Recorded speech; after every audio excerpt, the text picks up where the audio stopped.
You're listening to Garibaldi Red, a Nottingham Forest podcast brought to you by Nottinghamshire Live.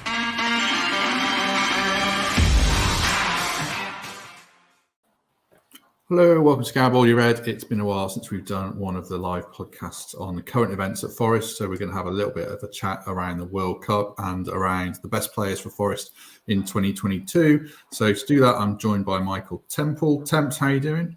Good, mate. Missing club football. I've got into the World Cup as it's cracked on, actually, but it's no substitute for watching Forest, is it?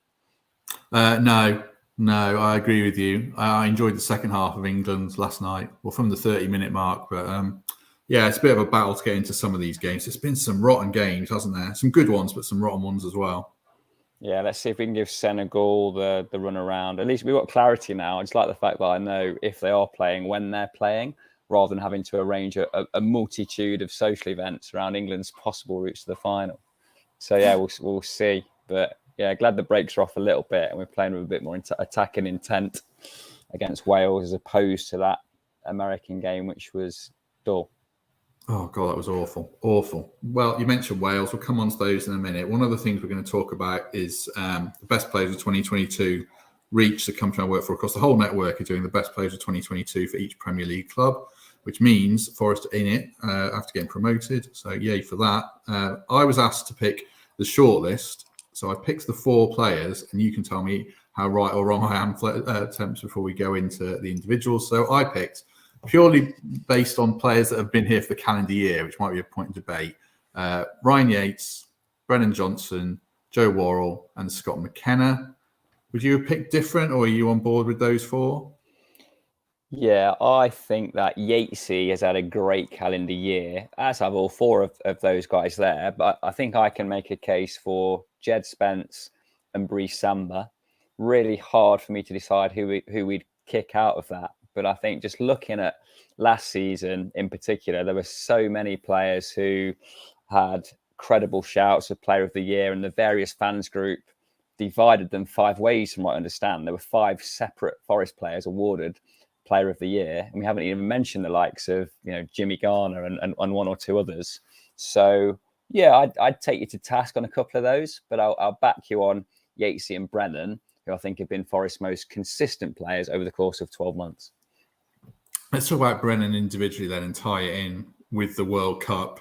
What are we hoping it does for him this World Cup? Because it hasn't been what he would have hoped for in terms of results for Wales and perhaps minutes on the pitch, but do we kind of hope he takes something out of it and he's back early enough that he can be well rested for the return to action? I think he becomes a mainstay in that side now. It was perhaps a bit of a signal that he replaced Gareth Bale in the game, who was really poor, who was defensively minded, who was put off by Luke Shaw's advancing down the left side. And he looked a bit of a shadow of himself, didn't he? So in taking the decision to make a change, it was Brennan that was injected, and he did what he does. He was busy. He tried to use his pace. He tried to run in behind. So I think he's come out of the squad as a starting player for Wales, in my eyes, going forward into their next campaign, having gone into the World Cup, struggling for a place in their first 11. So I think we'll see a changing of the guard.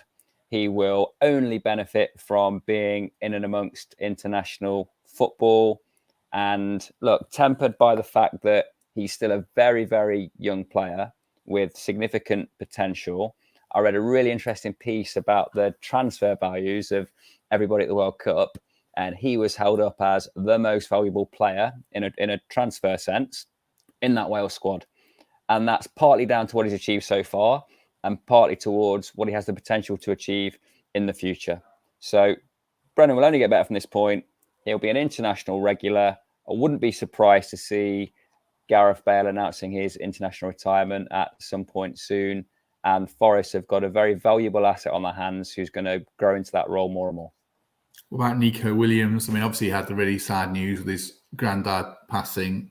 Like he can come away with his head held high, certainly can't, if his performances in the 3 games.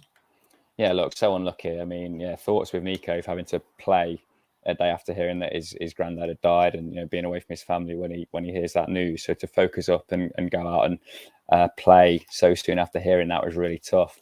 And then to come back a couple of games later and effectively be forced off with concussion after taking that one in the head.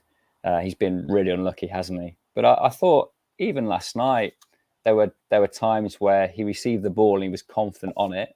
He looked to progress past players. Jordan Henderson had to rugby tackle him to prevent him making progress up the field. And again, he'll improve. He'll continue to develop. He'll make better decisions more often. He finds himself in a different situation now, and that he's got a battle on to start at fullback at Forest, having started the season as a potential shoe-in. So I think Nico could have some frustration second half of the season with Forest because Aurier has proved to be so consistent, but he probably won't look back on this World Cup with too many good memories because of the misfortune that he suffered. Yeah, if you were picking the Forest team tomorrow, say the Man United game was tomorrow, is Williams at either of the fullback positions based on his World Cup performances, or is it still Aurier and Lodi? It's Aurier for certain. Williams has got a shout at left back, depending on the tempestuous form of Lodi, who's been anything from looking like a Brazilian, international fullback to looking a little bit lost. So it's up to Lodi, isn't it? I think he could play himself in or out of that team, whereas Nico's the more dependable, sensible option. I think that Nico has a longer-term future at Forest than Lodi does, but I could see Cooper sticking with Lodi given the form that he discovered just before the break. So yeah, I've ducked that question a little bit, but I wouldn't be surprised if we saw Williams play in that cup game against Blackburn, needing to force his way in, where Lodi's kind of already penciled in at the minute to get that start against Man U. Greg Oram in the comments mentions Omar Richards. I mean, I think he's probably going to be a good player. Is he one we maybe have to, keep on the back burner even till next season now if Lodi and Williams perform? Does Omar have to be very patient? Yeah, he's third cab on the rank, isn't he? And those signings, so the signing of Lodi was certainly made after having discovered the Omar Richards injury. But he's got pedigree. He's played for Bayern Munich. He's clearly no mug, but that's a pretty serious injury to come back from. And getting up to pace with the rhythms of the Premier League, having had time in the Bundesliga and then 6 months on the physio bed is no easy task. So no, I don't think there's any immediate prospect of Omar Richards starting Premier League games. Just rounding up Wales as well. Poor old Wayne Hennessy. We've got a feel for him. I know he wiped out that bloke, but I think he'd have done better than Danny Ward there. Maybe he did England a favour. It wasn't Danny Ward's night last night either, was it? Yeah, how good a keeper is Wayne Hennessy? I mean, I hadn't seen much of him. My mate who's a Palace fan raved about him, but 100+ caps for Wales. He was exceptional in goal against Spurs in the Cup. His distribution is excellent. Punching within the 6-yard box, excellent. I felt so assured by having him in the sticks for Forest. And then out of nowhere, he kung fu kicks a striker and finds himself out of the World Cup even earlier than his teammates. So I think Wayne Hennessy could still start Premier League games. I think he's experienced. I think that he's a safe pair of hands for want of a better phrase. I just think we're blessed there to have a backup keeper of such quality, and the performance against Spurs will keep Hendo on his toes. But he's going to get the Man United game in anyway, isn't he? Yeah, he is. Yeah, of course he is, because Hendo's on loan from Man U. So yeah, I'm entirely relaxed about Hendo stepping in for that game. Hennessy stepping in for that game in Hendo's absence, but then fully expect Henderson to play against Chelsea. Yeah, I think so. But like you say, very assured backup. And if the worst happens and Forest go down, then I'd be very comfortable with Hennessy in next season, certainly. Getting back to this short list that people would disagree with me on for the best player 2022. Second player, who should we do? I mean, Joe Worrell, captain in a promotion season. A bit of a rocky time in the Premier League, but shown what he can do in the last 2 games. And I thought the Spurs game at home was really good. What would you say about Joe's calendar year? Yeah, big fan of Joe Worrell for the bloke that he is as much as the footballer. He's struggled to hold down a place this year. Steve Cook's been preferred by Steve Cooper. I think that last season was Joe Worrall's best for Forest by some margin, and the confidence that we had in that back three of Worrall, Cook, McKenna was absolute. However, fast forward to the start of the Premier League season, Niakate comes along, and you're thinking, yeah, Worrall, McKenna, Niakate, we can have a little go here. This is more than good enough. And the disruptions that Plan A led to Worrall being dropped, led to the move to a back four, and led to initially that preference of McKenna and Cook. I think he's played his way back in, and will start when Forest get back in it. He'll be a man in possession. However, knowing the standards that he sets for himself, he will reflect that he could have done a bit more since the start of this season to make himself an automatic starter. So for that reason, I would potentially say that, yeah, Jed or Brice Samba would make their way onto my shortlist of four if I was writing it from my seat rather than you writing it for yours. But Joe Worrall will come good, and he'll be a good player for Forest for considerable time to come. But we need to see the strongest possible showing from him when we get back to business. One thing that might happen in January, I think there's a decent chance that Forest at least try and bring in another central defender, which would mean they had 10 on the books, but I guess Garibaldi would leave. What would you think about that? Because I quite like to see Worrall continue, and I think Niakate is going to be good. And then you've got McKenna as well, who I think is good enough to play in the Premier League. And Bolly's done well, and Cook has been in and out, but he's got experience. It doesn't feel to me like they need someone else, unless it's a blinding player who really elevates the team. But what do you think about the potential to bring in another central defender? Well, just remember that Niakate is coming back at some point. So write Barde off, because he's clearly not fancied at the club and hasn't done what he needs to do in training. And showing promise in France is nowhere near enough to entitle you to a start at Forest. So McKenna, Cook, Worrall, Niakate are all ahead of him. Bolly's ahead of him. Bolly's not Plan A. Bolly was a panic buy when we felt we needed more physical presence. And you know what? Fair play. Against Palace, when we were digging in, Bolle won his headers, won his tackles, and looked rock solid. If we get a centre-half in January, they need to be better than what we already have on our books. Otherwise, it's a waste of time, another space wasted in the car park, notwithstanding the fact that we've got 25 players registered to play, and someone has to come out to let this new centre-half in. So for me, rehabilitate Niakate, get him back in the side, because he looked like a Rolls Royce at times in pre-season. And if we are going to sign checks for new centre-half, make sure they're improving what we've already got, because it's no time for experimentation. And if we have to go with a revitalised Joe Worrall, Scott McKenna being what he is, Niakate coming back to fitness pretty soon, that's not a bad thing. Needs to be of considerable quality if they're going to come in and we're going to part with good money for them. Yeah, I think to me, Bolly looks like probably the guy you have on the bench the last 20 minutes if you're trying to weather the storm right now. I think he'd be behind Niakate. I don't mind it. I don't mean it in a disparaging way. I think he's a limited defender, but Leicester City won the Premier League with two limited defenders in Huth and Morgan, who win the headers and tackles and don't necessarily spray balls or do anything other than provide a 10-yard pass to a fullback. So you're right, there's a time and a place for that. And it's when the kitchen sink's being thrown at you in the last 20 minutes of a game. But it can't be, for the ambition that I think we have for this club, but Bolly shouldn't be your starting centre-half. Let's move on to Scott McKenna. Pat in the comments says that Cook and McKenna aren't good enough for the Premier League. I've got McKenna down for this award as the best player 2022. I mean, he was player of the year last season. Do you agree with Pat? McKenna's not up to the Premier League standard? I'd have to disagree. What do you think? Sorry, Pat, disagree. I'm with MD on this one. Scott McKenna is good enough for the Premier League. He very rarely loses an aerial battle. He very rarely gets caught on the wrong side of his man. I know there's a couple of high-profile examples when Forest have been undone by a long, straight pass, but I think McKenna will tune into that, will read the game a bit better than he has. He's already ended that habit of giving free kicks away in and around the edge of the box. there's more to come from Scott McKenna, but he's a very good player now.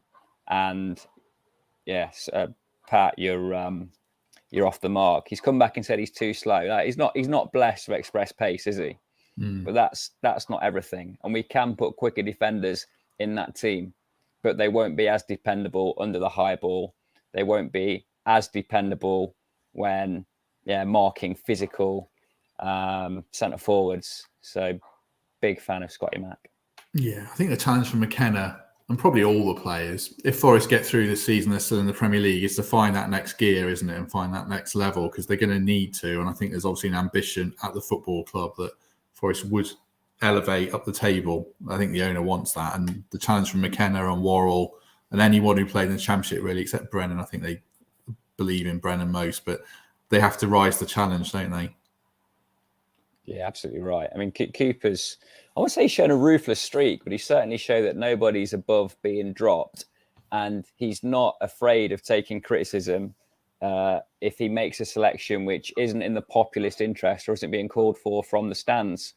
And the biggest example of that is putting in Aurier, putting in Koyate, who were not being called for by Forest fans, but came in and did an excellent job. So yeah, look, you've got to earn your shirt.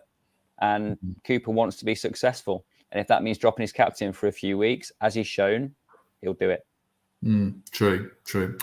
Is this an unfair point? He's kind of carrying Loddy a bit as well in the first few games, I think, with the lack of communication and the guys settling in. I think he was more exposed, same as Worrell was, by that wing-back system. But I think they look a lot better. The flat-back four, this 4-3-3, probably does do the defenders a favour. Talking of midfield and the 4-3-3 then, Ryan Yates is the other player I put down for the best player of 2022. I mean, full disclosure, he'd win the award for me. I think he's been outstanding generally and Forest best player in the Premier League, arguably. I don't know, what can you say about Ryan Yates that we've not said already? Because we all love him on the podcast, don't we? Take the calendar year. So he's probably started the calendar year still having, for some unknown reason to me, to win over the Forest fans. His detractors saying he doesn't quite do enough. He does a bit of everything, and he takes defensive responsibility off the flair players so they can do what they need to do.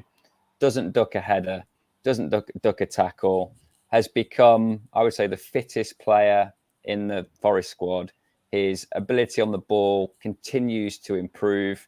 He's an all-round footballer, Ryan Yates. He can make an impact in both boxes, and the esteem in which he's held within Forest is quite unique in the sense that when you're eager and willing to learn and doing the extra fitness and doing the extra sessions, if you haven't got the kind of the right personality to pull that off, you can be seen as being a bit busy, right?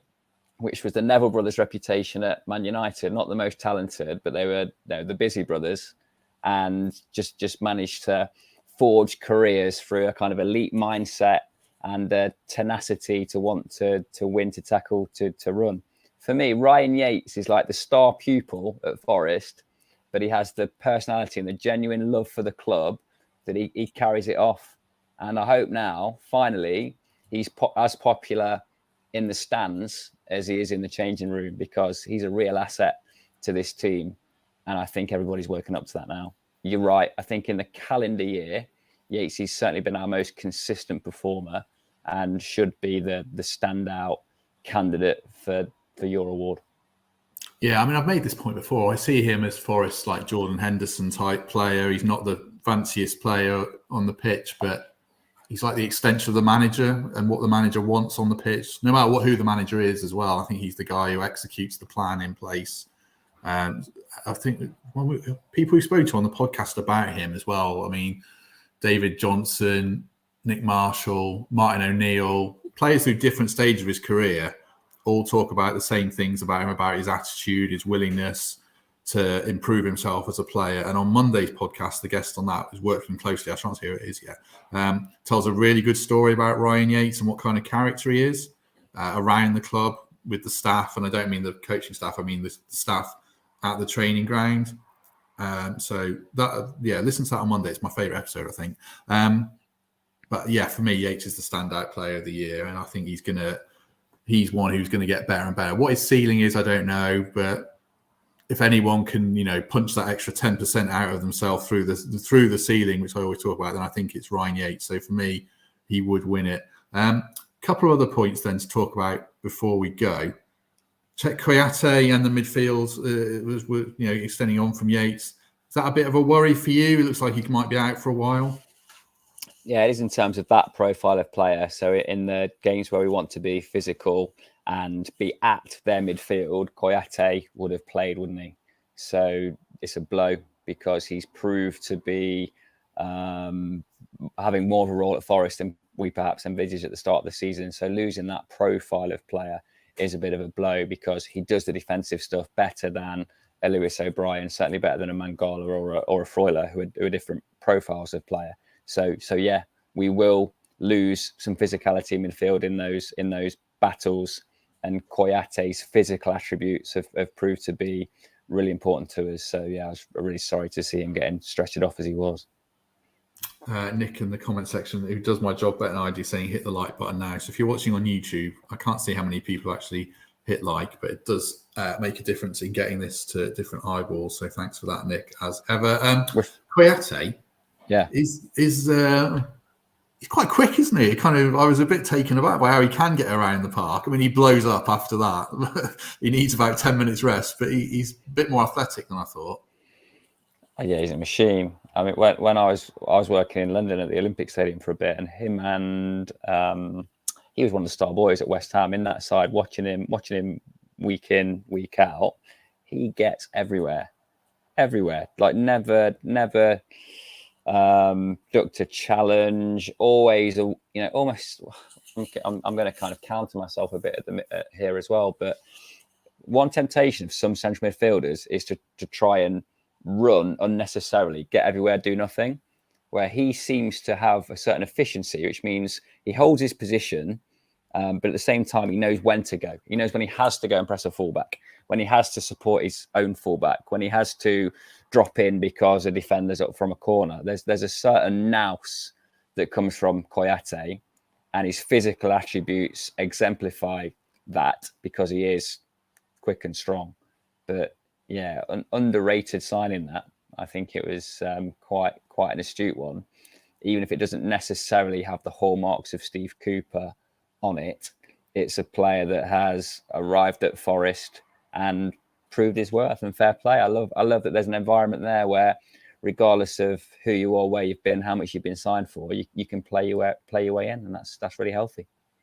Do you think if he's out for 3 or 4 games or more, does this open the door for Oral Mangala? It feels like he's threatened to cement himself, but it's never really happened for him this season yet. But he looks the real deal, doesn't he, Oral? Yeah, I hope so. You're right. It's just not come together, has it? If it's been through injury, and then that second tackle that we've debated a lot, I know, but giving the ref a chance to give him the second yellow and therefore suspend him from the next game in which he would have played has just exemplified this kind of curse of Mangala, who looks excellent, looks really comfortable at the level, can do a bit of everything. Certainly a really confident, efficient, comfortable passer, and effective in that transition, kind of receiving the ball on the half turn from the defenders and making a progressive pass. And for a combination of a daft suspension and a series of minor injuries, hasn't been able to have a run in the side. Because I think when he does have a run in the side, he'll attract support quite lot and could indeed stay there. And that may just be the boost that we need in the absence of Kouyate. But yeah, a lot of potential there for him to become a key player in the second part of the season. Last players at the World Cup. I mean, there's others, as Aguilera and Mohamed Drager and people who are on loan. But last player from Forest currently who's at the World Cup is Freuler. I haven't seen too much of the Swiss games, but it looks like he's playing slightly further up the pitch, maybe 5 or 10 yards further up. He's getting good reviews. Do you think maybe when Forest are a bit more ambitious in home games, we might see Freuler just break a bit more? Yeah, I don't know. He's one of the one Forest player I'm on the fence about because you hear those who are, professional coaches, technical minds who say runs further than anybody. He's the pass before the assist. He links really well. His positioning is great. He knows what to do. but then you have to really look for his contribution to matches sometimes. And for me, there are more obvious headline grabbing players who make their case in a bit more of an explicit manner in the fans' eye. So I need to be convinced. I've seen what he did at Atalanta. I've seen his highlight reel. I've seen the best of him in phases at Forest. Is he consistently affecting every game he's playing in? Not just yet. But his pedigree as an international footballer, as a Champions League footballer, the age that he's at, just that, so many more first team appearances in him than the younger contingent at Forest who are having to learn on the job, suggests that he's going to get more opportunities to impress. And I hope that he takes them. Fletch was a bit harsh then, wasn't he? He said, I think he used the phrase, I don't get it. I don't see what the fuss is about.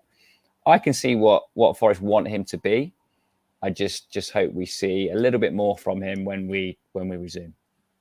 Yeah, I think he's under the radar good. I think he's had games where he's been really steady and subtle in the way he goes about his business and has been effective. He hasn't had that game where you think, he's really running the show here. He's bossing the midfield that, is obvious. So probably waiting for that to happen. He's also had some really bad games, like they all have. I mean, he had bad games in the games where they were all bad, like Arsenal away, Man City away.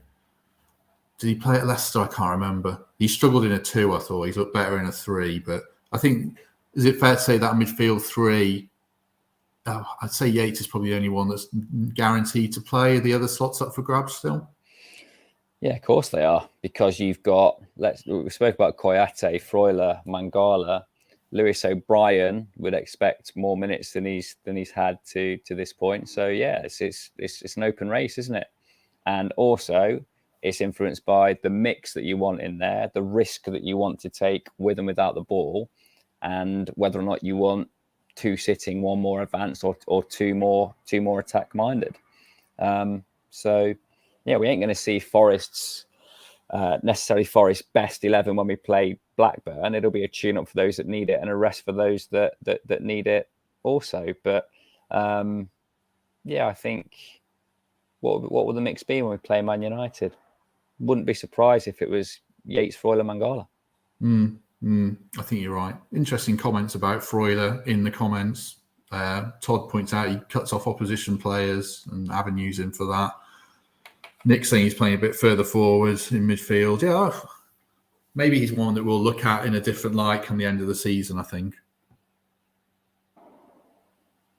Sorry, mate, I just lost you there for a second. Yeah, I think Lee's nailed it there. So at Atalanta, surrounded by better players, you can see why he'd stand out, because everybody is aware of their role. They're on the front foot, they get loads of ball, and he links it all together nicely. So it's fair that when the team is settled, when we're a bit more attack-minded, he could come into his own. And why would he impress in games where we're having 30% possession? So, yeah, excellent player. Let's just hope he's the right fit. Lastly, before we go, see any players at the World Cup you wish we could sign? Cody Gakpo springs to mind because they wanted him in the summer, and I think he's not one that got away because I don't know how close it was, but he was on the list. Anyone that leaps out to you apart from Mbappe or someone? Yeah, is he joint top scorer, Gakpo? Has he got 3 goals? Yeah, Rashford and Enner Valencia, I think, have got 3, haven't they? No, look, I hope we don't make a knee-jerk World Cup signing, because it's an inflated price, and every agent in the world is sending messages for every club in the world saying, did you see my boy at the World Cup? He's available for X, and the transfer fee is Y. So, no, I hope we don't do that. I hope we stick to the scouting that's been undertaken across a half European season, rather than making a knee-jerk off the back of a World Cup group stage. So I hope we don't get pulled into that trap. Right. I think we shall leave it there. Lots of people watching and commenting, which always helps. We're back, as I say, on Monday with an interview, probably the final interview before we get back to the World Cup, or back to the Premier League, I should say. But we've had the Mioneer one, Matt Ford, Jason Lee, and then this one. Oh, and Simon, who's got the book out, Our Glorious Banners, which has sold 3,500 copies to make Craig Mitchell a bit richer. Well, I'm sure all the money goes to Forza, of course. So, Temps, in the meantime, thank you very much. Cheers, Matt. Thanks, everyone, and we shall see you on Monday.